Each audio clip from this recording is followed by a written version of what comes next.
also, though, you are what I deem rational. Tell me a little bit about how it has been to exist in a world where you've made everybody mad at the same time. So this is something I will die on this hill for, okay? If I have a medical issue involving my son, the only three people I ever want involved in that conversation are me and his mom, him, and the doctor. If somebody is trying to make some procedure that I think could make him better illegal or whatever, that is the worst possible world I could ever live in. To where if for whatever reason my son and I feel like I've gone through all the appropriate steps and he feels like he's a girl or he's a trans woman or whatever, not at 5, I'm not talking at 5, but at 14, 15. At 14? Yeah, if he's having those feelings and we go through therapists or whatever, and that is an option where it's like, well, this is what he's saying, this is what his doctor's saying, and you know what, I'm the parent, I'm going to ultimately make the decision to pull the trigger on that. I don't think anybody else, especially not the government, has the right to stand in between me and my child's future in that decision because of some government policy that a bureaucrat is writing. But you support socialized medicine, right? Socialized medicine doesn't mandate you have to get a certain procedure. So, but if you supported socialized medicine, wouldn't the government essentially have some role in every decision-making process that happened? I mean, it's about making the availability of some particular... Oh, that's not how socialized medicine works.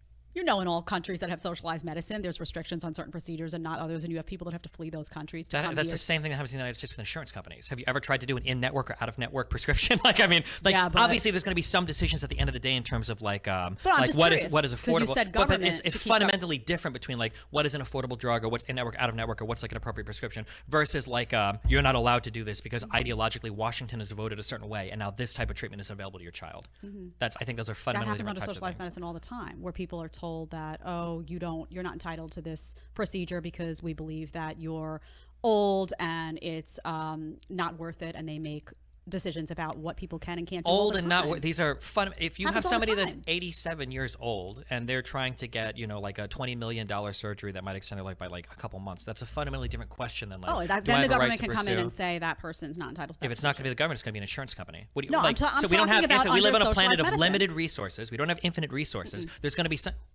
We do have infinite resources. No. I'm talking about socialized medicine. We're having a different happens. Can you acknowledge this happens in private medicine too, right? There's only so many. Okay, so there's only so many resources. Even if it was a libertarian fantasy world where it's an anarcho-capitalist, we all pay for whatever we want. Even in that world, you can only buy so many things, right? Well, not necessarily though. Yes, necessarily. Hold on, we live with limited resources. You said that. No. Yes, within the system.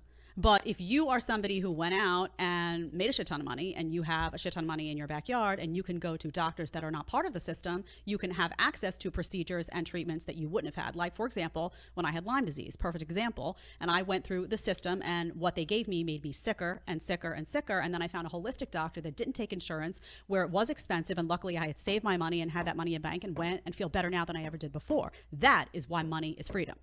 Okay, so you think that the best healthcare should only be available to the elites in the world? No, absolutely not. How many people are going to be able to afford to go to another country for That's healthcare? why we had a whole conversation before. How many? I want to answer this. this. How many people do you think realistically in a country can fly to another country for a medical treatment? Not a lot.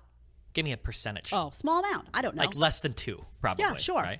Okay. I don't want a medical system. So you're telling me, well, in your system, there might be rationing because the 88-year-old grandma can't get a hip replacement. And I'm saying, well, in your system, you're telling me that less than 2% of people can afford like life-saving medicine or alternative treatments or therapies? What I'm saying to you is I don't want to exist in a system where government is making decisions for people's individual health. Okay, and I don't want to exist in a system where your zip code determines the type of healthcare you can get for your child.